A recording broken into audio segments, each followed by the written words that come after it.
Have you ever seen those special TV shows or movies? You know the ones that are so wonderfully, unintentionally bad, but they bring you so much joy and captivate you, but for all the wrong reasons. Well, we here at B-Watch Rewatch absolutely live for these underdog gems. So buckle up, Busters, and please allow us, Colin? and Cadence, a sibling duo who share a passion for such cinematic excellence, to take you on a wild ride through all the TV shows and movie plots you never knew you needed to hear.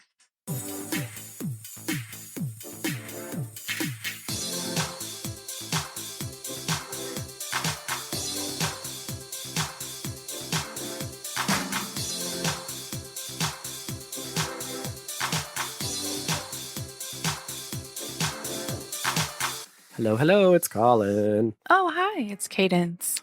We are loving life right now. I don't know what that means, but... I feel like you were ready to announce that you had a new lifestyle brand. I don't know why I said that. I guess just because You're like, look out, Gwyneth Paltrow, coming on to you and Goop. It's going to be Goop. I don't know why I said that. I guess we've been talking and we just were chatting and life Felt was like good. It felt like you were continuing our private conversation, but the mic was on. I get it. Our conversations I are so good. I fly on cloud nine. Just keeps me high for days. You hang up, you're like, I am feeling I feel great about life. I want to start working out 3 times a day. This is really good. I want to make a candle smells like. I want to make a candle smells like. I want to make a candle that smells like my vagina.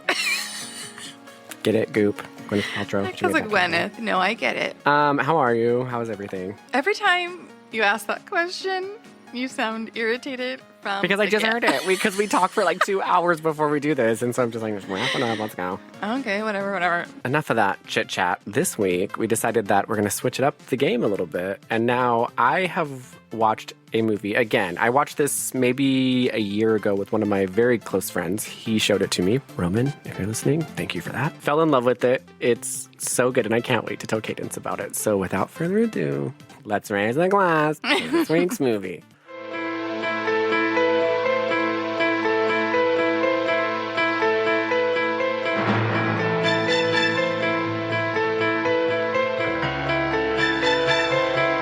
I don't know. You're drunk? Okay. They didn't hear that part, so they only heard you slurring just now. I just told Cadence, I was like, I'm not telling you anything about this movie. You're going into it completely blind. And she's like, I know. I'm saying it. Okay. It's 8 a.m. where you are, so. Me and Brenda have been hitting the whiskey. The Searching for moonshine. gators. That Nolan's moonshine. I'm really excited to do this movie because Cadence hates horror movies and I love them. And so this week's movie is very scary. She's going to be very scared listening to it. So what is one thing that I love more than anything? It takes up half my personality. Like kitties. Kitties and cats. That's exactly right. Okay, so this movie was made in the 80s. It's called The Uninvited, but they ended up just calling it Uninvited. And it is a horror movie. The director was kind of doing what Troll 2 did, where he was trying to make an animal rights message while incorporating absolute horror. And he succeeded in all of that. This movie's got it all. It's got espionage. It's got criminals. It's got murder. It's got cats. It's got boats. It's got psychological breakdowns. It's got sex. It's got everything Animal you rights. can want in a movie. Got animal rights, apparently. Everything. I read that somewhere on Reddit. So the movie is called, again, Uninvited. It was made in 1986. I believe it was released in 1988. And guess who the fuck is in it? You're going to die. You got to give me a hint. He was in Bolero, and he was the chauffeur. Oh, I don't know his name, but I pictured him perfectly. You know who he is. Okay, so he's in this. Anyway, without giving too much away, it's a real simple plot. When I give the plot summary, it's very, very simple. But because the director was ahead of his time and a visionary and believed that he was doing something amazing, lots of other kind of elements of love, sex, death, existential crisis, murder, all of it comes into play. So it's sort of like making a basic recipe. It's really easy to put those 4 ingredients together. He's like, oh, I'm adding the spice of life. Open up that spice cabinet. It's about to get tasty. Every spice from every part of the world. And if that spice doesn't make sense to how you taste, add it. Doesn't matter. Keeps you guessing. A basic summary of this movie. A cat who is not a cat a cat within a cat. Okay, let's start over. I'm already confused. Let's start over. When a cat says meow, it's not a cat. When a cat barks, it's a dog. That's Brenda, everybody. Okay, let's start over.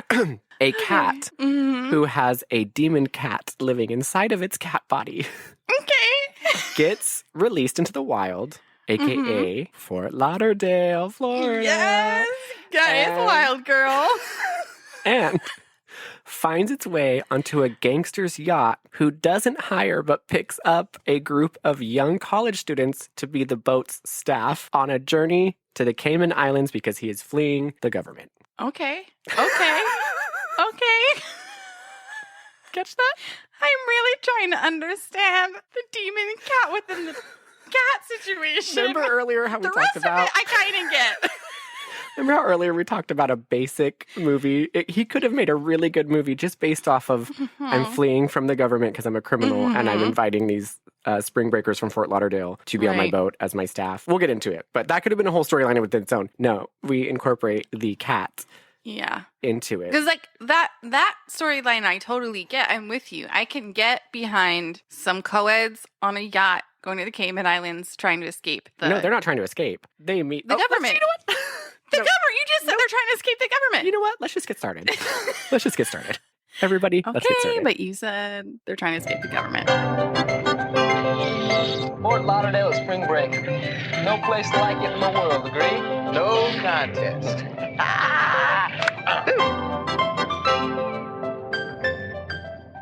Okay, so like I said, it starts in Fort Lauderdale, the place for spring break, ultimate place for spring break. Everyone knows that, duh. And I'm just going to tell you the story as it's presented, and you can ask any questions you want, okay? Okay. You have a couple doctors, maybe vets. Doesn't really explain. They're looking at a human skeleton x-ray of a backbone. And the guy's like, what is this? What do we do? Is this some kind of cancerous something? You're like, oh, someone's got cancer. This is awful. Next thing in, one of the vet techs and or nurses and or doctors brings in a cat. Beautiful kitty. So gorgeous. I love Don't it. get Long, distracted. Okay, yeah, I won't get distracted. So they have him on the table and they're like, it doesn't matter. Let's get this out of this thing. And immediately the cat escapes. Just jumps right off the table. So 4 medical professionals have no control over one kitty. Yeah, you have one job. Why are they looking at a human spine? You know what? Don't ask questions. Don't ask questions. Told me you just told me feel free to ask any questions. In this case, don't. Because I was rewinded it 10 times. No idea why they're looking at a human spine x-ray. Don't get it. Cat. That's why I was like, oh, it's a hospital. Then I was like, oh, it's a vet because he's bringing in a cat. But then the cat escapes and he's like, nuclear code red. The doctor/vet pulls aside the whole building. And I'm like, this is a really intense vet. So basically this cat has got out and you're like, okay, something is in this cat. Code red. ST-618 has escaped. Use extreme caution. Radiation security. They're like, lock down the whole building, close the garage, everything. They're like, code red, everyone get on it. Cat's running away. The police force comes, obviously. This is a code red. Obviously. Obviously, it's a code red from the Mads. Oh, this is a B-movie trope. This is a science lab somewhere. Because they don't say hospital. Right. They don't say vet. You're absolutely right. So they corner the cat and they're like, you get down, cat. They're all pointing their guns at it. They're yelling at it in English. Yep. You get down, cat. In English? The cat's like, oh, well, now that you're talking to me in English, I guess I will. Yeah, and as the audience member, you're like, as me, I'm like, what is going on? What's going on with this cat? So they're like, why are you pointing guns at this tiny, innocent little cat? Oh, nope. The cat opens its mouth, and a little tiny angry cat comes out, and it kills every cop. Every cop. How? Does it have lasers? It claws them with its baby. So it just takes turns. They all just wait in line. I get it. Yes, but it's fast because it's a tiny cat inside of a regular cat's body. Okay, but it's a mutant cat. It's got less size going for it. Yes. But what it lacks in size, it makes up for in speed. Yes, but it can't quite leave the cat's body fully at this point. So it's kind of no way. So it's kind of hanging out of its mouth. Its front legs are just scratching, but its back legs are still in there. You know Who did what? the next one? I don't know. It's a mutant. Anyway, those cops die, okay? The two doctors are like, shit, all these cops have died. We've really got to put a lockdown now. So they put another code, locked the full building. Concrete things come from the garage, the whole I thing. thought that's what it was the first time around. Did not know they had like lockdown, and they had like, no, seriously, this is lockdown. No, seriously, a smaller cat just came out of a bigger cat lockdown. No, it's the full, because they realize that shit's getting serious. Because at first they're like, oh, maybe the cat's not going to do anything. Like, and again, there's no explanation to what it is. They're not saying like we did research on this, or it's a mutant, or we put anything in it. There's no backstory. It happens just like that. The doctors are like, get that cat. It runs away, and it's just like meow, and then it turns into a mutant, kills cops. They So go to who after it. are they yelling at to get the cat if everyone's dead? This is a type 2 lockdown. Everyone in the building now is after this cat. So the police were just the first wave of security. It was like, okay, if you can help us, that's great. If you can't, we got a second wave. Don't stress. Yeah, and guess what the second wave is? The other The vet. doctors. The vet and the doctor. Because he literally grabs a gun from the cop and he's like, give me this. Tries to shoot the cat. Nope. That little baby cat from inside that cat's mouth comes out, kills everybody. Do you honestly think that bullets will kill the little baby cat if it's already massacred a bunch of police officers? Clearly. Well, they don't know. It's the beginning of the movie. So we're all on our toes. Like, what is this cat capable of? What is this little baby bat cat? Because it looks like a little bat with a shag carpet kind of tied to its face. And it comes out of the cat body. And I think the cat body is just a skin suit for this nuclear alien cat. Why not stay firmly planted inside the cat? Because it's bigger. So you're like, I got the size of this cat, and then I'm in control of it. So then I can just adapt its body to do whatever I need it to do. That's a good question, because it does do that, but also chooses when to attack. Okay, bad cat. So when they put security, so if they don't know what the cat's capable of and they release the first wave of security, why are they doing that? Like, they know something's happening with the cat, right? Otherwise, they wouldn't call security. They'd just be like, get a cart. They said something is in here. What is it? He said, I don't know. Get the damn thing. We'll take it out. Then the cat comes in. I'm just as lost as you are. There's no explanation. So do you feel comfortable with the first part of the movie? No questions? I know you had a lot. So do I. I'm so at home with this plot. Listen, I'm so at home in this plot. I'm like the demon kitty inside the bigger kitty. That's how comfortable I am. That's how at home I feel in whatever is happening here. And just to give a visual, it's not necessarily another demon cat inside of a cat. It's some kind of weird bat-like shrieking demon creature inside of a cat's skin. And again, I don't know if it's the cat itself turning into a demon or if it's a demon living in a cat suit. Okay. So don't want to think too much about it. For the shortcut, since we're going to have to be referring to it, can we just call it the cat in a cat? Because I don't think we're going to have time to say the little demon that looks kind of like a bat wrapped in carpet every time. What should we call it? Well, there's times it's the cat, and there's times it's the little demon with bat wrapped in carpet that comes out of the cat. Okay, so can we do demon cat and cat? Yeah, to delineate, or is that too confusing? DC and C. Let's just do DC and C, okay? So after that terrifying opening, Suzanne and Bobby are two sassy, fiery 80s teen females. And they are in Fort Lauderdale because it's spring break, baby, Fort Lauderdale. But they cannot get a hotel anywhere. So, of course, they go to the nicest... They did not make reservations. This is the 80s, Guys, everybody knows Fort Lauderdale is going to be busy. It's spring break. They didn't have hotels.com. You show up at a hotel, you demand a room. That's how the 80s worked. You don't make reservations. That's ridiculous. So Suzanne and Bobby, the two fiery female leads of this movie, they walk into, of course, the fanciest hotel in Fort Lauderdale, and they demand... With their cut-off tanks. With their cut-off tanks. And the funny thing is that they're arguing out front about being able to afford it. And I'm like, what? There's plenty of other hotels than a 5-star Fort Lauderdale hotel that you could try to crash. Anyway, they go in and they're like, we need a room. And the guy's like, you can't even be here, bitches, if you don't have a room and a reservation. And they're like, not even in the lobby? He's like, no, this is Fort Lauderdale. Get out of the fucking lobby. Right when that happens, we meet another main character. His name is Walter Graham, as they call him. Are you talking about Wall Street, Walter? Oh, okay. So his nickname isn't any shorter or more convenient to say?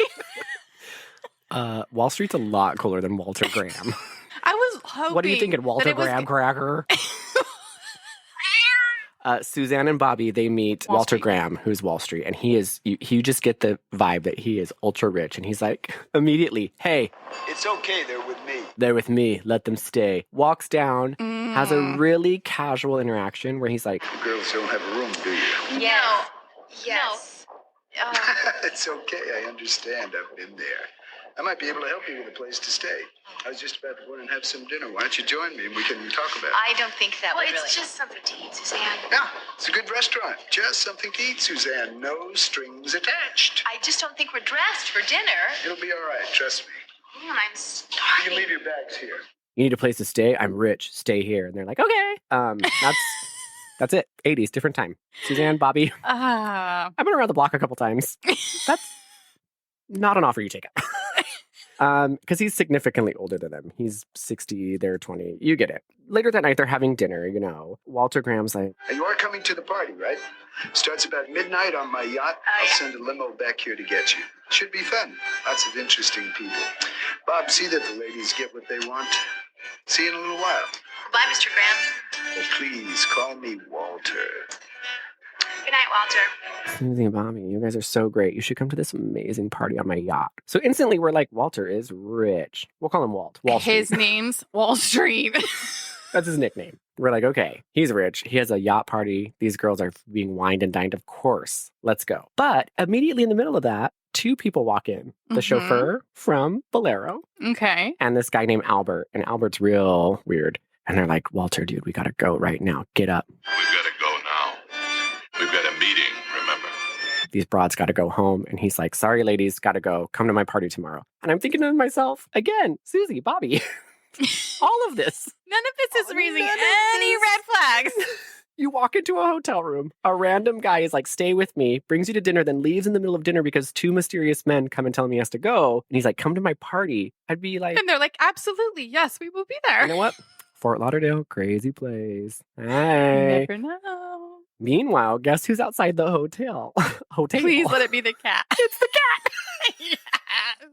So the cat's like got an eye on everything. He's like, okay, I get I'm this. just monitoring this situation. So we're assuming Bobby and Susanna are getting on that boat. There's no way. They're getting to that party. Cut to the next day. There is and I think this is only important to bring up because it's showing that the mutant alien cat inside of the cat body has a little bit of a soul and a soft side because there is a mechanic Oh, this that... is a turn. Yeah. It's wild. Next day, we see a mechanic giving this mutant cat, we'll call him just the regular cat, milk. And he's like, hey, kitty, kitty, kitty. It's the worst voiceovers ever. Come here, kitty. That's a girl. Drink some milk. That's a good kid. He's giving him milk and petting the cat, and you just think, oh, this is a bond. And it is, because a guy comes up, and he's like, Yeah, you got some change for cigarette machine? and the mechanic's like, yeah, I'll get you that. What do you think happens? Well, I'm hoping he doesn't turn on the mechanic and just become a killing monster. No, the guy that asked for change for cigarettes, he does that. Oh. Starts beating the mechanic out in broad daylight in front of everybody in Fort Lauderdale. I thought the cat was going to be like, no, yeah, I'm totally soft and pettable. Totally, you're safe. And then he was going to steal a car from the mechanic or something. See, like that there would had make to be... sense. That would make sense. Nope. The mechanic gets brutally beaten and killed by this random guy who asked for cigarette change in the middle of the day in the middle of Fort Lauderdale. The demon cat does nothing. So the guy that brutally beats, robs, and takes this guy's mechanic's truck in the middle of the day, he's driving away. He thinks he gets off scot-free. Guess who's in the back of the truck? Demon cat. And guess what Demon cat does? Breaks through the window, kills him, runs him off the road.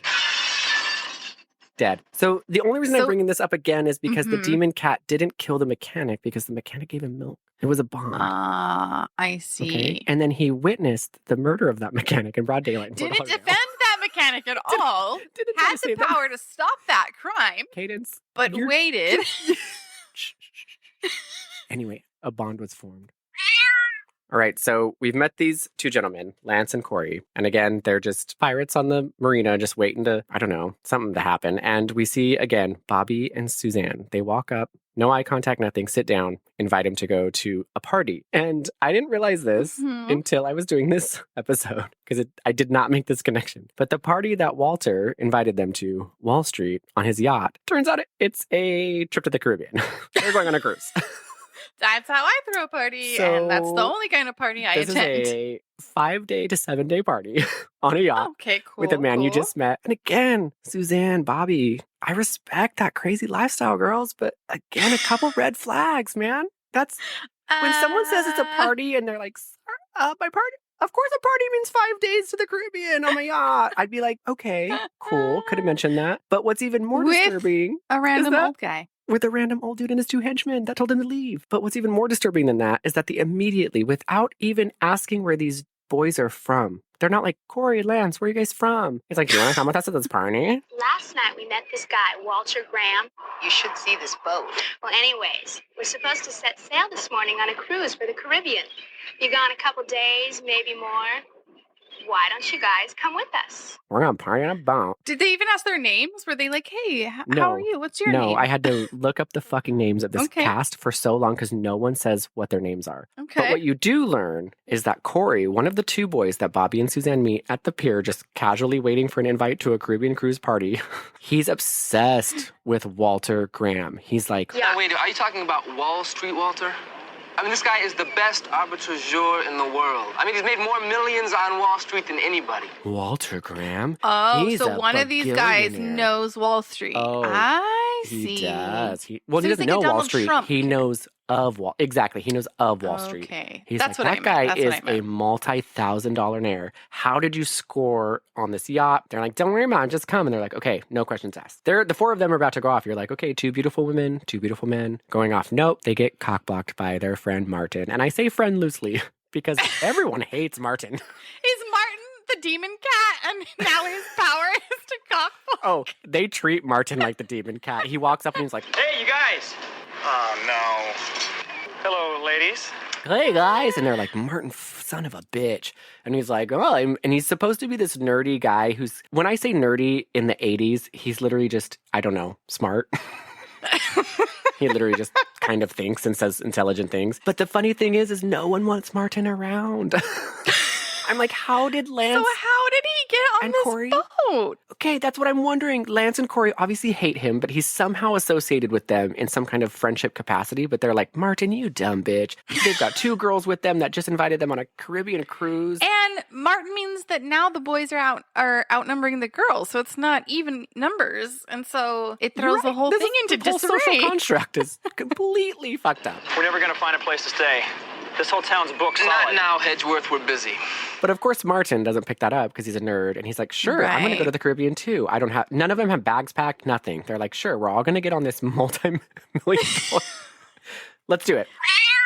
All right, so now we've got our ragtag team of 5. We've got Suzanne and Bobby, Yeah. these crazy Fort Lauderdale party girls. And then we've got Corey, Lance, and Martin. So they're all really marching towards the day party that's turning into a 5-day Caribbean yacht party. And as they're getting on the boat, there's a trash can that's Okay, yeah. wiggling around like crazy. And you hear,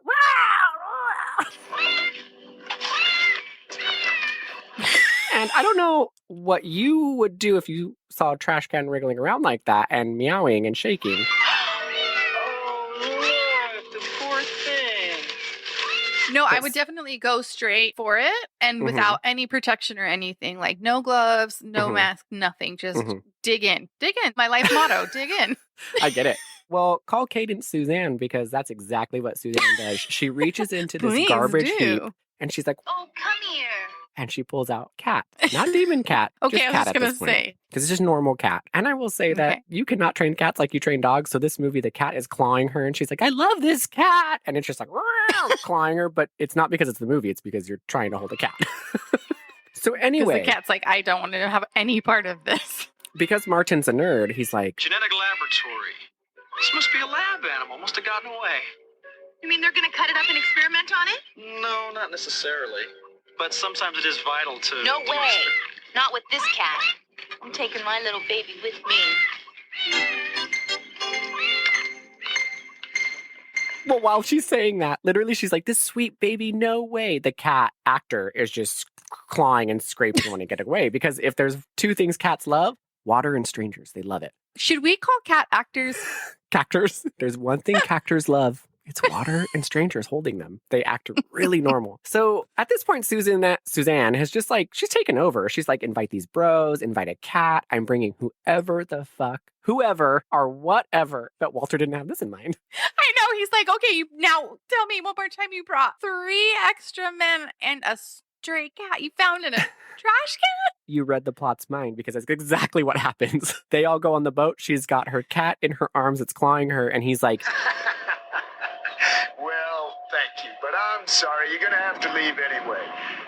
And how appropriate. Here comes the shuttle right now. you've picked up 3 random dudes and a freaking cat and you want to take it on my boat? And she's like, yeah. And he's like, I cannot have this. So he goes and he's like freaking out what to do because he wants all of them to leave. He's like, get off, get the cat off. Yeah, just I hate be like, everything. bye. This is my boat. Yeah, that's the smart thing to do because, I don't know, the CES is coming after you and you need to escape. So he goes in and this is where we meet our last and final character for the rest of the movie. Her name is Rachel. And she's the captain of the boat, you guys. Rachel. Ooh, progressive for the 80s. I know. And she's a beautiful blonde bombshell. And she delivers her lines like this. So, how is my captain this morning?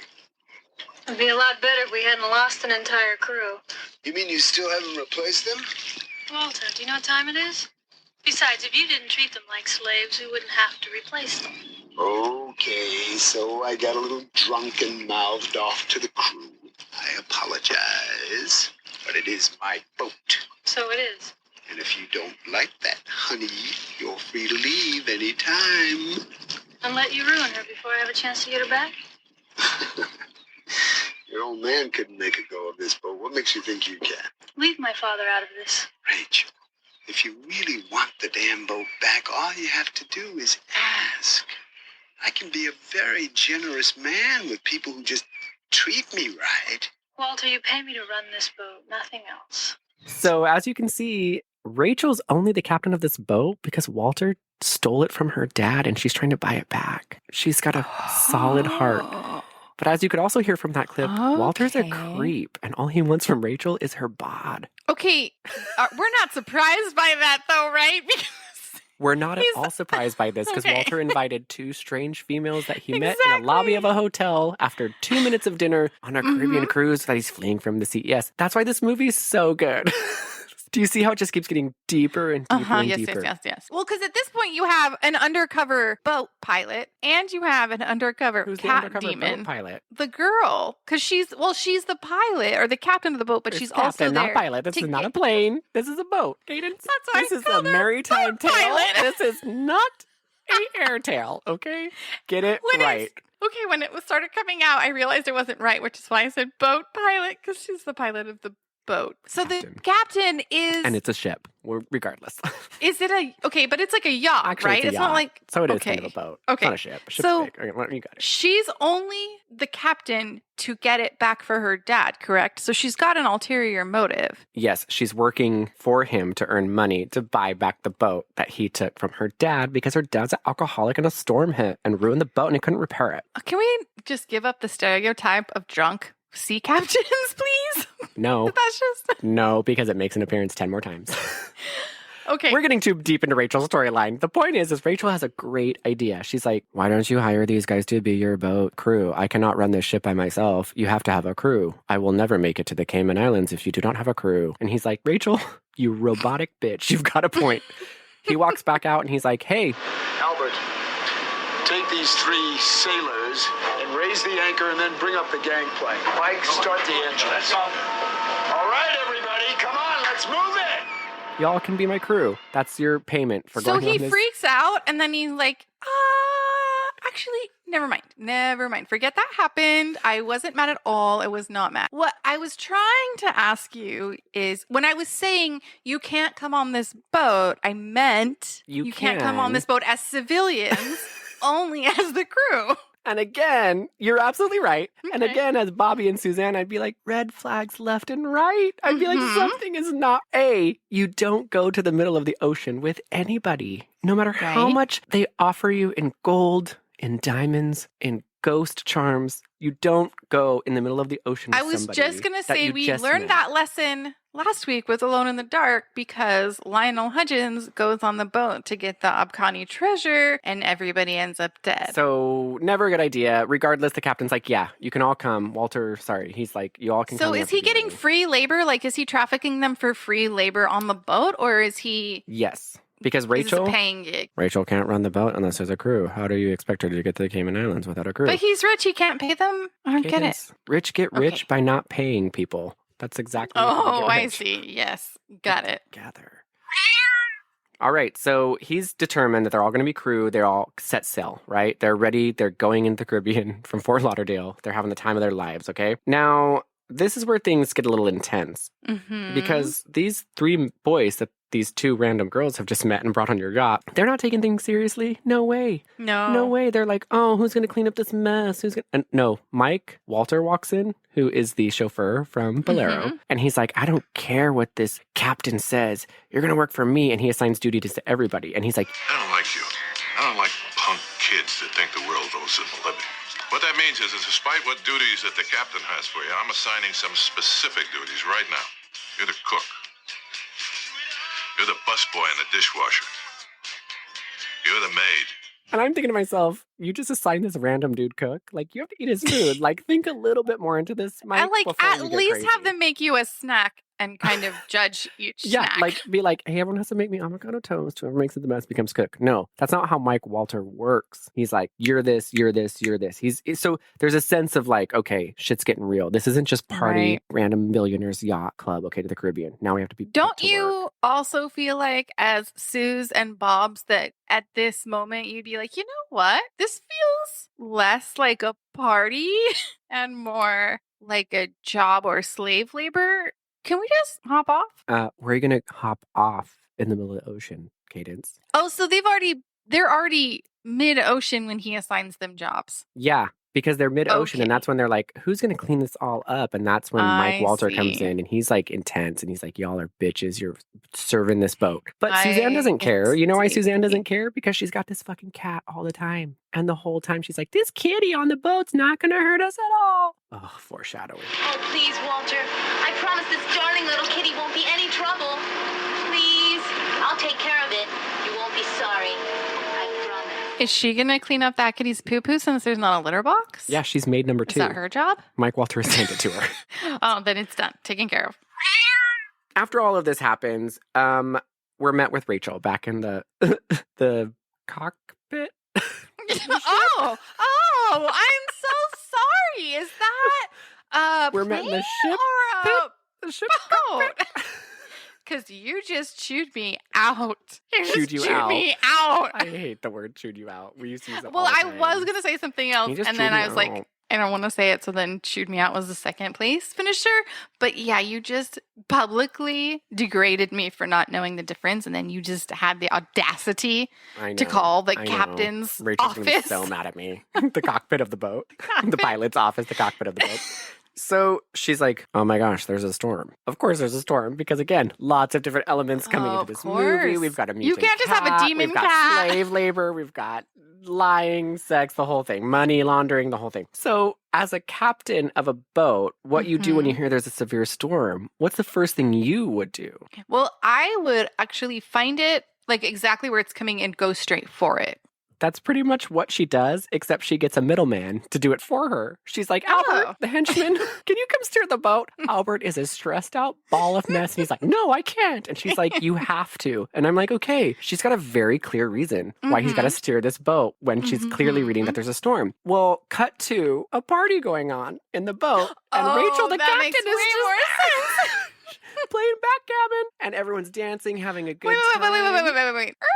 They're playing backgammon at the party? I appreciate that you did the backup, because Rachel, she's no nonsense and she's attracted to brains. So she's actually playing backgammon with Martin, the nerd. I was going to say, if it's brains involved, it's going to be Martin. Okay, Martin's there. You're different than your two friends. I guess I am. But they're okay. Corey's pre-law.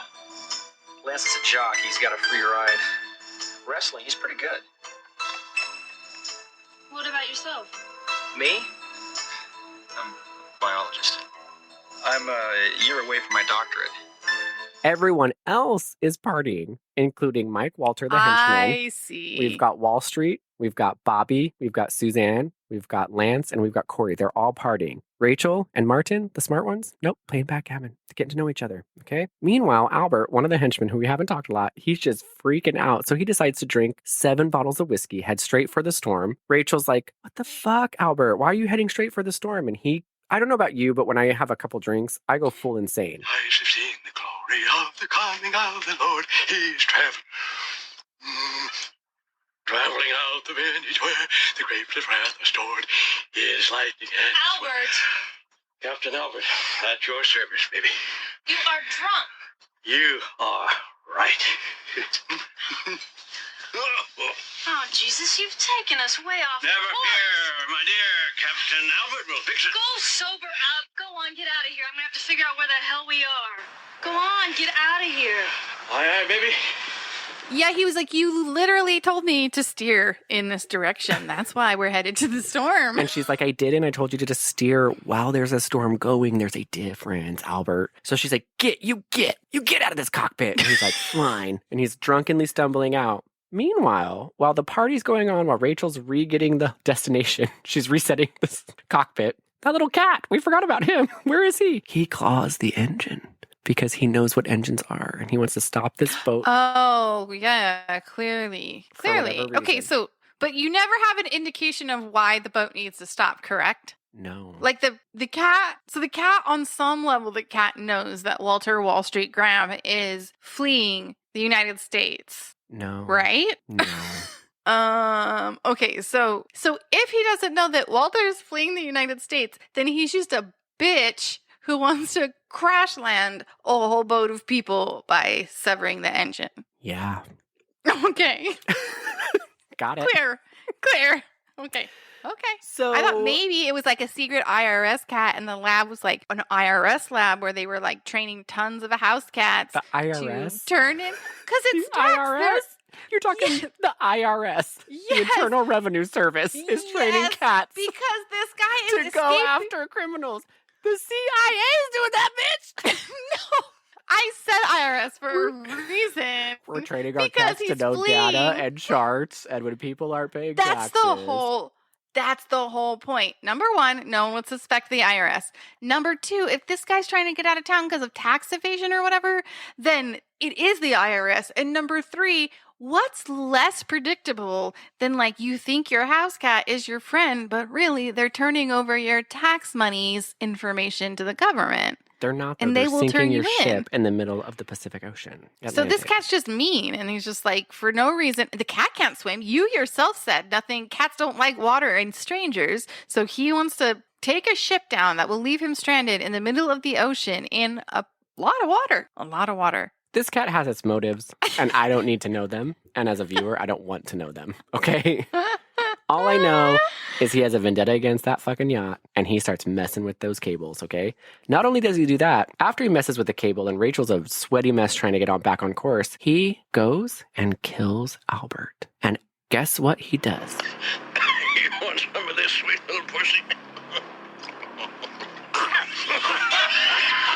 He walks up and he goes, "Meow." And he slices him on the cheek and Albert dies. So Albert dies for 5 minutes, falls over the boat. And the whole time, nobody can hear it because they're partying downstairs. Everyone's partying. Rachel's stressed out trying to get the boat. A lot of things are culminating at this point. So you're feeling it as the viewer, like, shit, what? This is so stressful. All these things are going on. Right. So Albert's the first death. R.I.P. bud. So the next day, the boat has obviously just stopped working because the demon cat has ruined it. Right. And this is what let me ask you this question too. When the cat is messing with the engine, is it the normal looking cat or is it demon cat? Like, does he come out of the cat in order to mess with the boat? That is a good question. All we see is little baby claws clawing the engine. So again, and Cadence, you're still asking me if the demon has a mind of its own or if the cat transforms into a demon. I still don't know. There's been no explanation. To this point, it's just little baby claws clawing. Okay, I keep re-asking that question in different forms, but you're right. That Albert dies for 17 full minutes. His blood. I mean, if you're bleeding out from a cat scratch, well, that leads you to believe like, take a while. This demon cat something. It's the baby's little scratch. He's just like, bleeds out, dies. Well, the next day after the party stops and everything, Rachel's like, I can't get the boat to work. And Wall Street's like, bitch, you got to get this boat to work. And she's like, I can't find Albert. Have you seen him? And I'm like, bitch, it's a boat. How many places could Albert be? Yeah, she's like, I just can't find him anywhere. And I'm like, yeah, it's a boat. You're the captain of a boat. Well, this is where shit starts to get real. Okay. Okay. Oh, just now? Just now? Okay. So Wall Street and Mike, Walter, his henchman, the one that's alive, that played the chauffeur from Bolero, they're just like, they find the blood. They're like, let's not tell Rachel. That bitch will ruin everything. She'll go to the cops. Sure enough, Rachel does find the blood and she's like, oh no, he must have fallen over. Everyone just agrees that Albert fell over. But no one wants to go back and get him. There's blood all over the side of the boat. And everyone's just like, yeah, he must have just fallen over. He was drunk. And she's like, okay. There's blood splattered everywhere. Yeah, I don't know. Just looks like he went overboard. Yeah, that makes sense. Let's keep going. Let's keep going. That makes sense. But guess who does it? Guess there's a little sneaking suspicion in somebody, and it's Martin. And so Martin's like, hey, Rach, you're the captain of this boat, right? Do you have a sextant? And she's like, a sextant is used to read the stars. And he's like, I'm going to use it for something else because I'm a biologist. And we learned that Martin is a biologist. Not yet. He's going to school for biology. So he uses his sextant to test the blood of Albert. And he's like, Martin, what am I looking at? Blood cells. This is 100, maybe even 1,000 times normal, even for fresh blood. And you think this is Albert's blood? Don't you? What? Yeah. Wait, so is Albert now also, he doesn't become like a zombie, right? We don't know. He might be an ocean zombie at this point because he fell overboard. But at this point, we're a little nervous. Like, if his blood's transforming, then what's the point of, what's his blood transforming into? That's a good question that may not be answered in this next coming scene. Okay. So now we've got Suzanne, who's still looking for that damn cat, and her friend Bobby, the two girls that started this whole thing. And Bobby's inside working out, and Walter comes up to her, and he's like, I can't keep my eyes off you, babe. You keep toying around with me. I'm going to get you. It gets real sexual. And we're talking, if you guys are uncomfortable with this, it's time to fast forward. But there's a little bit of, it isn't full rape, but it's about to get there. Okay. But Lance comes in and he's This is where that cat would come in real handy. Cadence, shut your dumb wet mouth. I'm getting there. So Lance comes in and he's like, hey, Walter, what are you doing? Get off of her. And he's like, get out of here, kid. He goes to get Walter. Then Mike comes in. The henchman shoots Lance in the shoulder. Lance falls. My. But guess what happens after that? The cat comes in and he's like, yeah, I saw that rape. And he bites the henchman's Achilles tendon and he's down for the count. And he's screaming and he's on the couch and he's starting to bubble and boil, but nothing's really happening to him. But he's starting to bubble and boil. Mm-hmm. Well, no one knows what the fuck is going on until Martin runs in. There's a human being bubbling and boiling on the couch. I wouldn't either. Well, then Martin and Rachel run in and they're like, what happened? And they're like, he tried to shoot me, he tried to rape me, the whole thing. I saw a cat, but his Achilles. Then Martin's like, you know what? The reaction he's having doesn't look like a cat did it. Looks like something more is happening. Well, good thing Martin is going to school for biology because I don't think anybody else would have caught that. He comes pure doctor that knows everything. Meanwhile, they just blow over the whole Walter trying to rape Bobby, the whole thing. Right. That's the least of their problems. That's the reason they're worried. It's because this guy, Mike, is on the ground, just on the couch, just writhing away. And so he's like, you know what? That collar from that lab must mean that they were doing tests on this. It must have a venom. So he deduces the cat has venom. That is biting people. And you're just going to have to listen to this little speech he gives. Okay. As near as I can tell, the cat that bit Mr. Harvey is highly poisonous. A poisonous cat. Now, how's that possible? I found a piece of bloodstained shirt this morning. Rachel and I took a pretty good look at the blood. And it was mutating like nothing I've ever seen or heard about. Maybe the cat's got rabies. Oh, God. I've seen rabies. I know what it does to the blood. This was a mutation. It's definitely not yours. Look, Bobby says she saw the cat while it was running from me. Tell Martin what you told me. Well, it all happened really fast. I don't know. It didn't look like the cat, but it had to be. Martin immediately knows in his sophomore year of college everything about biology and testing on animals.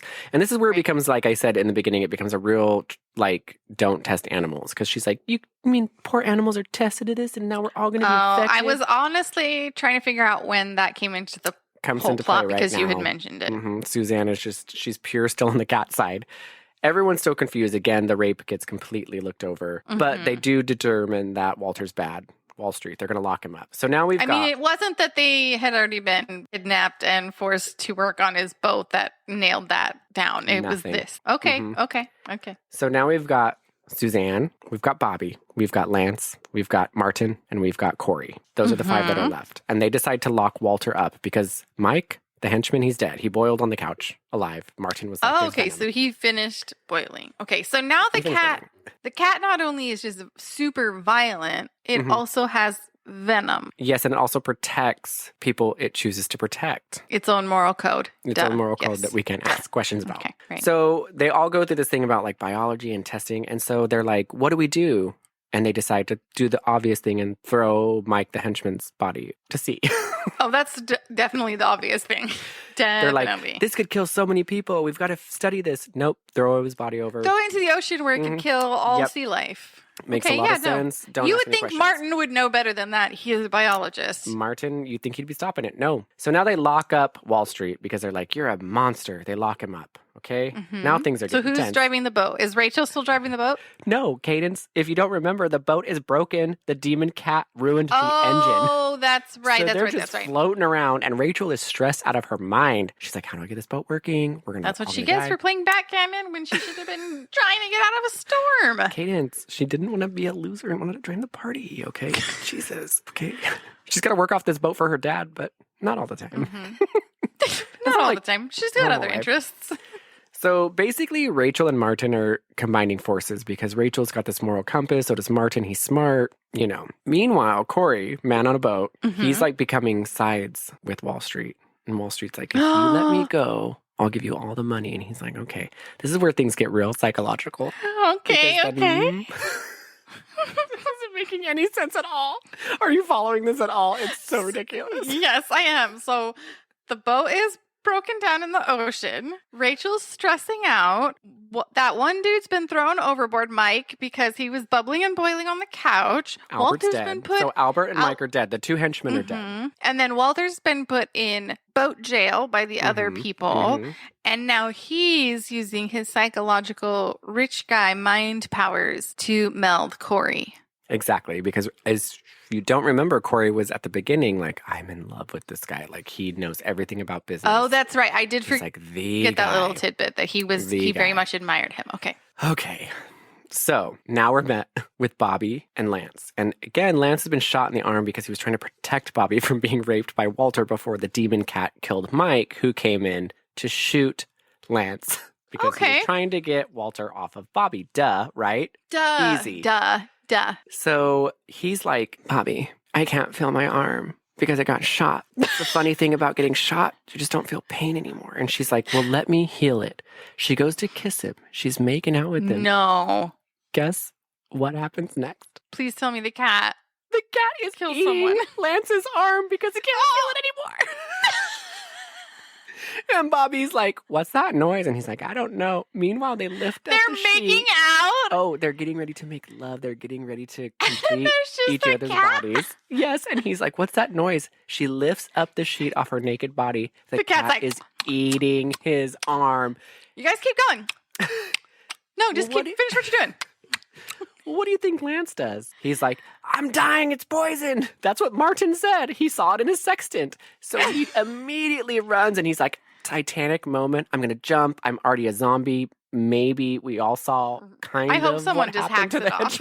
Someone grab the axe, just cut it off. Let's see what happens. Martin saw it in the sextant. The blood was multiplying maybe 1,000 times faster than fresh blood. Right. So he's like, I know my fate.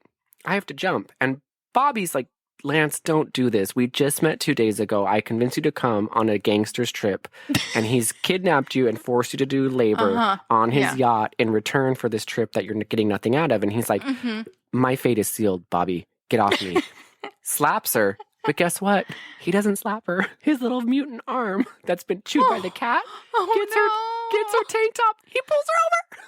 They both go in the ocean. What? Yeah. His mutant arm is that strong? No, he doesn't mean to, Cadence. He's trying to kill himself to save himself. Even worse. I know. Pulls that poor little baby Bobby right off the boat, and both of them, they die. Dead. Oh, my. Yeah, I bet you didn't see that coming. So now we've got Suzanne, we've got Corey, and we've got Walter and Rachel and Martin. There's only 5 people left, okay? Martin and Rachel have created this little nerd bond, okay? Right. We've got Corey, who's been psychologically manipulated by Walter. Right. Okay, so he But goes nobody else in- knows that yet, right? No, Okay. not even Suzanne. And Suzanne's just getting ready for bed. She's like, oh, I'm going to take off all my clothes because that's how I get ready for bed when a mutant cat's attacking everyone and all my friends have died. Just And real cash. she hears this thing at the door. Meow. A thing?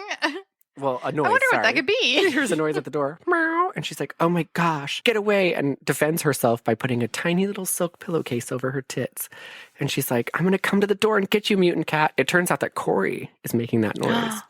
And he's Corey, you bitch. He's like, babe, I'm going to protect you. Stick with me. Keep in mind, he's been infused with the lies of Walter. Right. He's definitely got He's that changed his ick entire, factor. yeah. So they have sex. And Wait. the next day. They have sex. Wait, Yes. they have sex. They just met. She invited him on the boat. They did not know each other before that. There has been graphic deaths, blood, and violence. Yes, she And an arm witnessed a eaten. mutant cat kill 2 people. Her best friend almost got raped, fell overboard with the boy that she just met. They drowned.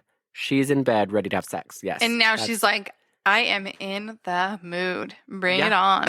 You don't get in the mood when Bring your best it friend and on. his your best Go friend overboard? and their random friend that they just met drowned by a mutant cat. I that have just a very specific kink, and it's watching people go overboard after being bit by a mutant cat. It's real specific, but it's hot, let me tell you. Yeah, well, Suzanne, she's into it. So they Add a just, silk pillowcase, and I am there. she's ready. So he's like, stick with me, babe. Everything's going to be cool. Well, guess what?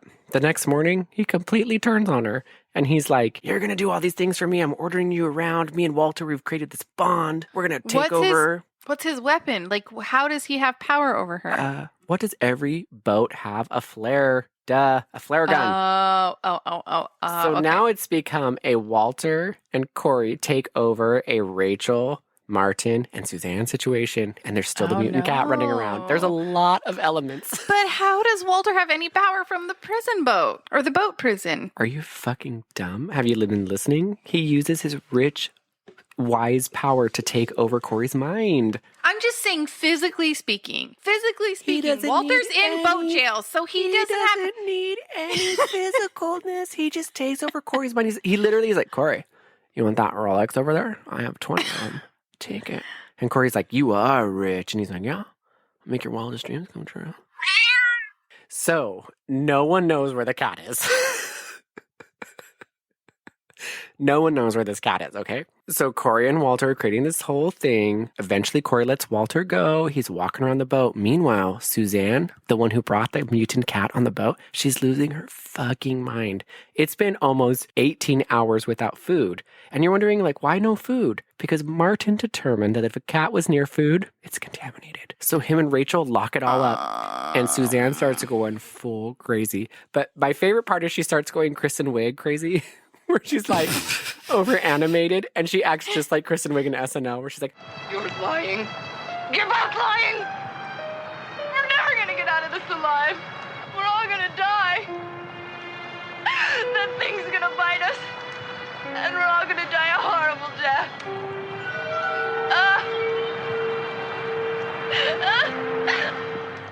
basically, Martin has determined that if the cat touches any of their food supply, it's contaminated. And if they eat any of the food, It they're going to just turn ate into an zombies. arm. It just ate a human arm. But it also really craves oats and fruit and vegetables. Cadence, come on. And you know how Martin determines this, by the way, that you brought that up? He finds a couple little breadcrumbs on the ground. And he's like, hey, gave me that sextant. And she's like, here. And he's like, looks like that's contaminated bread. And I'm like, no, cat. Even if you're a demon cat, you're not going to go for bread. And oats. And oats. I really just want some oatmeal right now. I just need some fiber. Regardless. Okay, cat, still on the loose. They're locking up the food. Martin and Rachel are getting kind of the grasp of things. They lock up the food because they don't want to get contaminated. Suzanne, who brought the cat on the boat, she's going full crazy. Walter and Corey have this little bond. Okay, it all culminates. And now Walter's out of boat jail. He is. Okay. Okay. It all culminates to this final chapter. Okay. I thought you were going to say scene, but you said chapter, which is concerning to me. Okay, so this final chapter, we've made it past all that, which if you're still following the story, basically Martin and Rachel are the pros in this, okay? Right. Susan goes full crazy. Suzanne, she's just like nonstop nuts. She can't eat. She's starving to death. She's losing her mind. So Corey shoots or kills her. Oh, okay. That's one way to deal with it. Yes, okay. So now we got Walter and Corey against Martin and Rachel. Walter goes nuts. Walter and Corey decide that they're going to find the cat. They're going to get it. They're going to kill it. This whole thing's going to be over. So Corey's big plan is to put out little baby pieces of cat food and lure that cat. But he's already shot Suzanne, thrown her I overboard. would leave Suzanne's body out. That's what I would do. Again, Corey, guy who just bought a boat, not very smart. Leaving little cat things out. So him and Walter are down below decks where the engine's all messed up. And the cat scares him. And Corey, because he doesn't know how to use a gun, starts shooting everything. Of course he shoots a pipe that's going to cause the boat on fire. They set a trap to catch a cat. And then they're startled when the cat shows up. Yeah, it's not even the demon cat. The cat pops its little head out and goes, "Meow," and Corey starts shooting that gun like it is the wild, wild west. And of course, he shoots a pipe that starts a fire. Of course. Corey, you set the trap. You were waiting for the cat. If you're going to set a trap for a demon cat, you cannot get startled when a normal cat meows and shoot everything and start the boat on fire. So Walter's like, Corey, this was a bad idea. I failed at all this. I'm going to die a loser. And I Corey's chose like, the wrong guy to manipulate from boat jail. And he's like, sorry, I got freaked out by that cat's meow.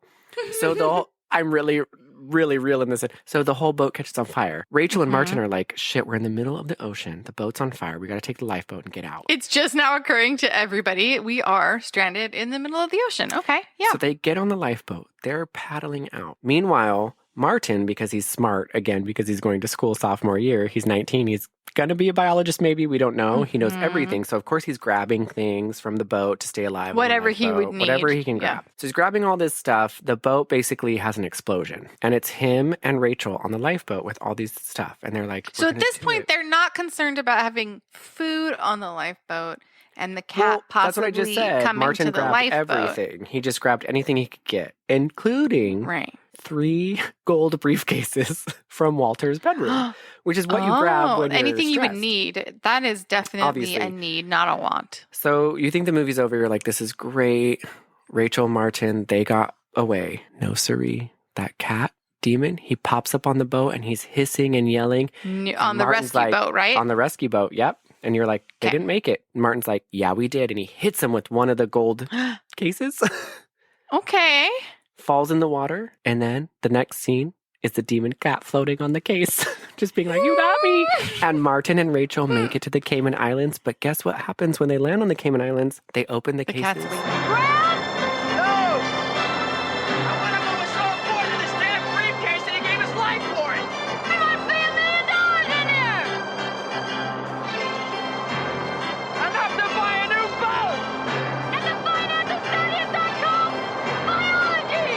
Yeah. And they live their life happy on the Cayman Islands. And the cat Wait, what floats happened to away. Walter? I somehow missed something. He I thought died. Corey shot the thing on the and boat the boat explosion. started- yes, and that's why okay, Walter I was see, like, I see, chose the wrong guy to manipulate. You killed me. I remember that, but for some reason I didn't catch that he actually died in that explosion. So this is a lesson that money does solve all problems because the gold knocked the cat into the water, took care, no, not a gun took care of it, nothing, but the gold did. And then there was money in their suitcase. And so it was like double whammy. Yeah, but I hate to tell you. Or is it implying that the cat Well, I hate survived and he will now be joining them on the island?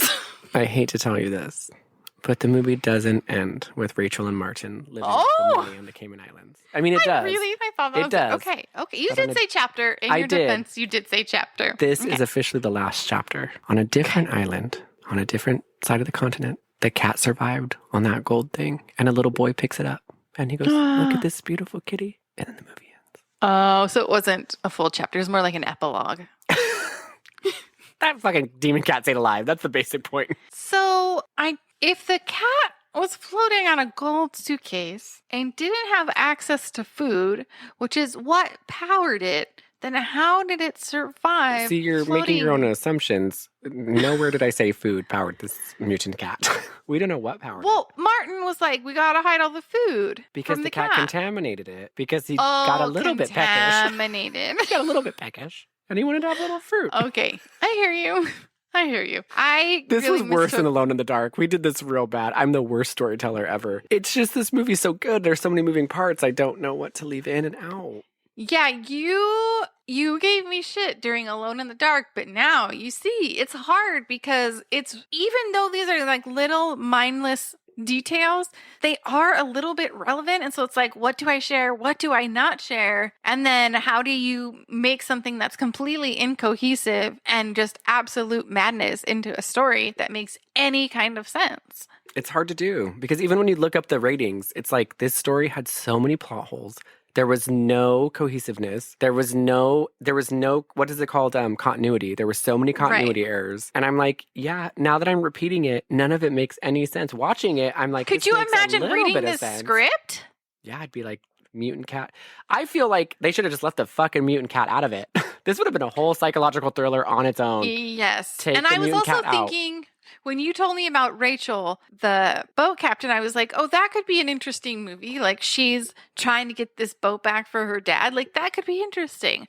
Or this millionaire, that would be a horror story saying, come to a party. Just kidding. I'm actually taking you on a 7-day boat trip to the Cayman Islands, and now you have to be my staff and you don't have a choice. That would be like a psychological thriller. Add the cat into it, not just a cat, a demon cat with a cat inside a cat that eats people and food and fruit. And it just really throws a wrench into everything. It really does. Then throw in psychological manipulation, Munchausen syndrome. Munchausen I think you syndrome. mean Stockholm syndrome. I was getting there.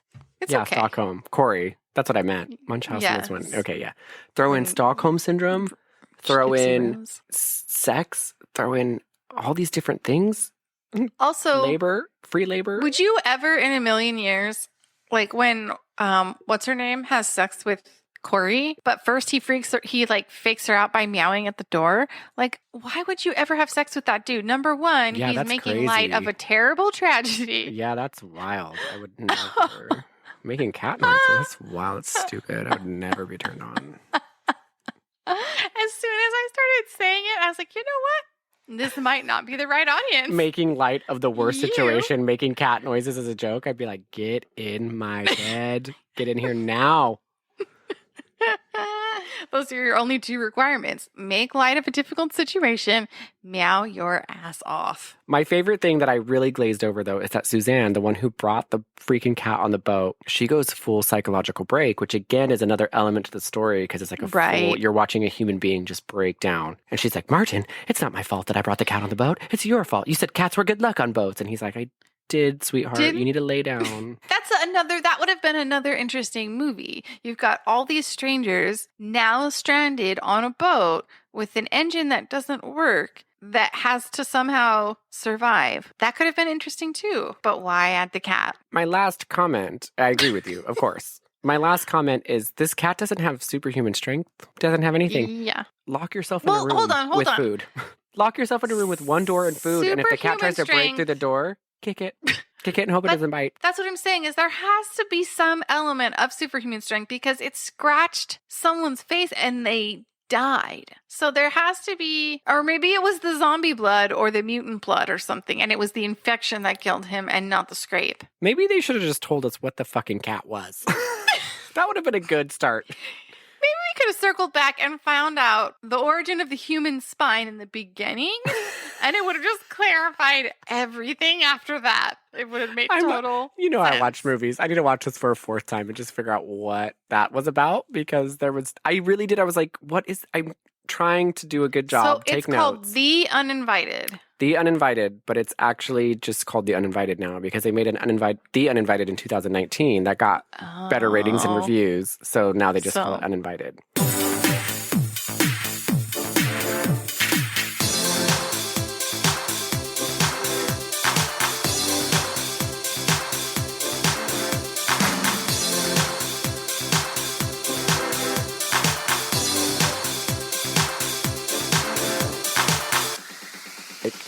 What is one thing in this world that I love more than anything? Starts with a C. I have 2 of them. Cats. Yes. So this is a horror I was movie. like, starts with a C. I see them on Tuesday, and I've never seen one. When you said 2, that's when I knew it wasn't the first word that popped to my mind. Why? Oh, yeah. This movie's called Cunt. No, I was thinking cock. I have 2 cocks. No, that's what I said. When you said I have 2, it's when I realized it wasn't what I was thinking. You thought I was really going to say on air to everyone listening, what's my favorite thing? Dick and butthole. Are you fucking kidding me right now? Rachel, edit this out. Let's start that over. I didn't think I was thinking cunt. I was thinking like it starts with a C. The fact that you went straight to cunt is more concerning. I don't know why. I was not thinking cock. You know what? I'm not good at being. Gonna be a joke, and then you went. You took it from 0 to 100. Did you think I was gonna say cunt? It's my favorite thing, and I have 2 of them, and I immediately go to thinking you said cunt. Oh, geez. Okay. Okay. Okay.